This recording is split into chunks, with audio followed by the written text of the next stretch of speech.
Frères et sœurs, je vous invite à de cette Eucharistie à ne pas avoir peur du mystère de la Trinité et simplement à ne pas avoir peur de Dieu.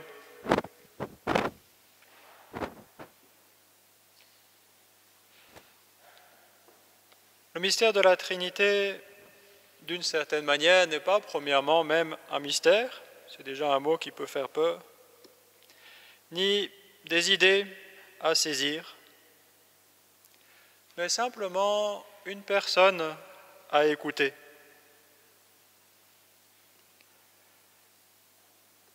Le récit du commencement de la Genèse aide à se figurer ce que Dieu voudrait faire de la relation qu'il établit avec nous. Avant le péché, il y avait une communion simple entre Dieu et l'homme. Et le péché a rompu cette communion, et c'est à partir de ce moment-là que nous nous sommes mis à nous cacher derrière les arbres et à avoir peur de Dieu sous différentes formes. Et donc, Dieu qui, avant le péché, parlait avec l'homme, avait une relation amicale, paternelle avec lui, de son côté, il a gardé cette relation avec nous. Il continue d'être notre Père, il continue de nous chercher, il continue de nous parler. Mais pour nous, il est devenu un inconnu. Et nous sommes tous nés, d'une certaine manière, dans un autre monde, c'est-à-dire avec cette séparation d'avec Dieu. Dieu est devenu pour nous un inconnu. Et c'est pour ça, je crois, fondamentalement, qu'il nous fait peur. Parce que l'inconnu nous fait toujours plus ou moins peur. Alors, on voit la suite de cette histoire qui nous est racontée. Dieu a continué et s'est présenté à Adam. Il a parlé avec lui. Dieu a parlé avec Abraham. Dieu a parlé avec Moïse.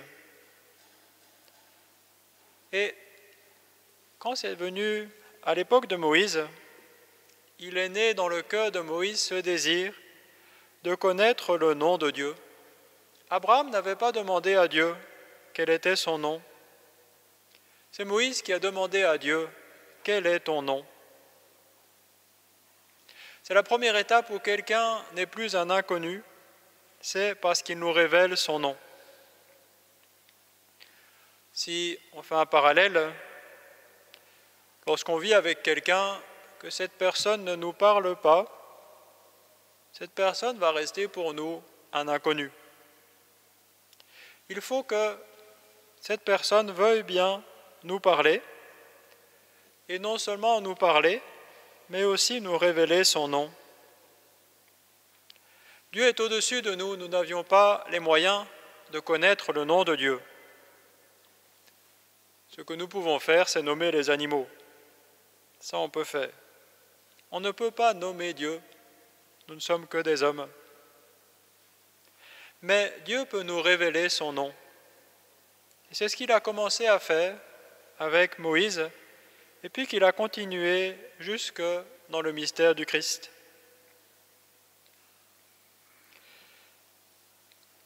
Une troisième chose, pour que quelqu'un ne reste pas un inconnu, non seulement nous avons besoin de connaître son nom, mais aussi de comprendre comment est-ce qu'il pense.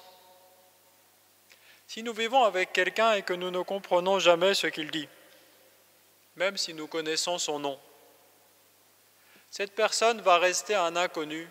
Je ne comprends pas cet homme, je ne comprends pas cette femme, je ne comprends pas comment est-ce qu'il réfléchit. Ça peut nous arriver. Et avec Dieu aussi, on peut dire, je ne comprends pas comment Dieu réfléchit. Je ne comprends pas ce que Dieu veut faire. Et c'est vrai, par nous-mêmes, nous n'avons pas les moyens de comprendre ce que Dieu fait. Ça peut nous arriver face à nos propres vies, face à ce qu'on peut voir. Mais c'est cette phrase de saint Paul qui est sûre que nous avons reçu l'Esprit Saint. Il fait ce raisonnement. Qui donc connaît ce qui est dans l'homme, sinon l'Esprit de l'homme? Qui connaît ce qui est en Dieu, sinon l'Esprit de Dieu? Et nous l'avons, l'Esprit de Dieu, nous avons la pensée de Dieu. Par le don de l'Esprit Saint, nous avons la possibilité de comprendre comment Dieu pense. Et c'est une des choses les plus incroyables de notre foi chrétienne, c'est qu'en écoutant Dieu qui nous parle, en écoutant Dieu qui nous parle dans le Christ, en recevant l'Esprit Saint, nous avons les moyens de comprendre comment Dieu pense. Et puis, la foi se termine par cette promesse, c'est qu'un jour, nous verrons Dieu. Nous le verrons face à face, nous verrons son visage. Et là vient le terme de la rencontre avec une personne. Non seulement cette personne me parle, mais cette personne m'a aussi dit son nom. Non seulement elle m'a révélé son nom, mais elle m'a aussi permis de la comprendre. Et elle m'a promis qu'un jour, je le verrai face à face. C'est bon de garder cette promesse dans notre cœur et de le chercher. À la suite du chant d'entrée que nous avons pris, les saints et les saintes de Dieu s'avancent vers le Dieu Tout-Puissant. Nous nous avançons vers lui en l'écoutant. Nous nous avançons vers lui en invoquant son nom. Nous nous avançons vers lui avec la certitude que ce chemin a un terme et que nous le verrons. Alors ce nom de Dieu, c'est le nom de Père. C'est le nom que Jésus nous révèle. Le nom de Dieu, c'est aussi le nom de Fils, et c'est l'Esprit Saint.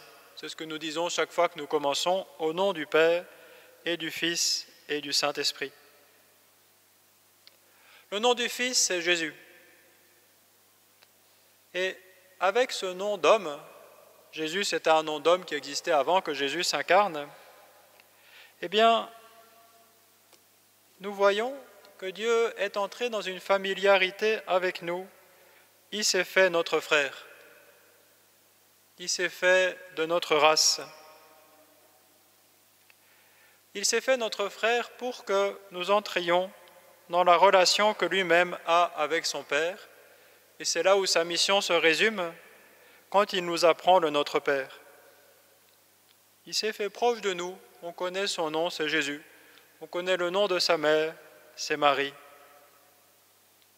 Et il nous apprend à connaître le nom de son Père et à le prier. Et puis il nous donne le même Esprit Saint. C'est le nom le plus abstrait. L'Esprit Saint, c'est ce qui anime le cœur du Christ, ce qui réalise l'union ou le fruit de l'union entre Jésus et son Père. L'exemple le moins abstrait que j'ai pu trouver pour comprendre l'Esprit Saint, c'est de prendre du côté du sport, du côté d'une équipe. Une équipe a un esprit qui est plus ou moins bon, et selon cet esprit, elle produit des résultats qui sont plus ou moins bons. Il y a un esprit qui est vraiment bon, il naît de la communion des personnes. On peut passer de l'équipe à une famille, à un couple, à une entreprise, à une école. L'esprit d'une école, c'est l'amour qui unit les différents professeurs. L'esprit d'une famille, c'est l'amour qui unit les différents membres de cette famille et qui permet à cette famille de produire quelque chose, de vivre, de porter du fruit. Eh bien, l'Esprit Saint, c'est ce qui anime la vie du Christ et qui est le fruit de son amour pour le Père. Et il nous fait rentrer dans cette communion, il nous donne le même Esprit Saint qui anime sa propre vie.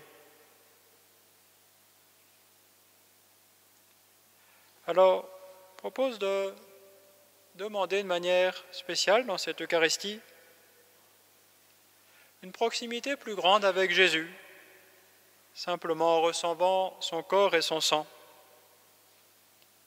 et en lui demandant de pouvoir vivre du même esprit que lui, et puis de prier comme lui, son Père, d'avoir cette même proximité avec le Père, que cet amour pour notre Dieu nous fasse vivre, nous fasse agir chaque jour.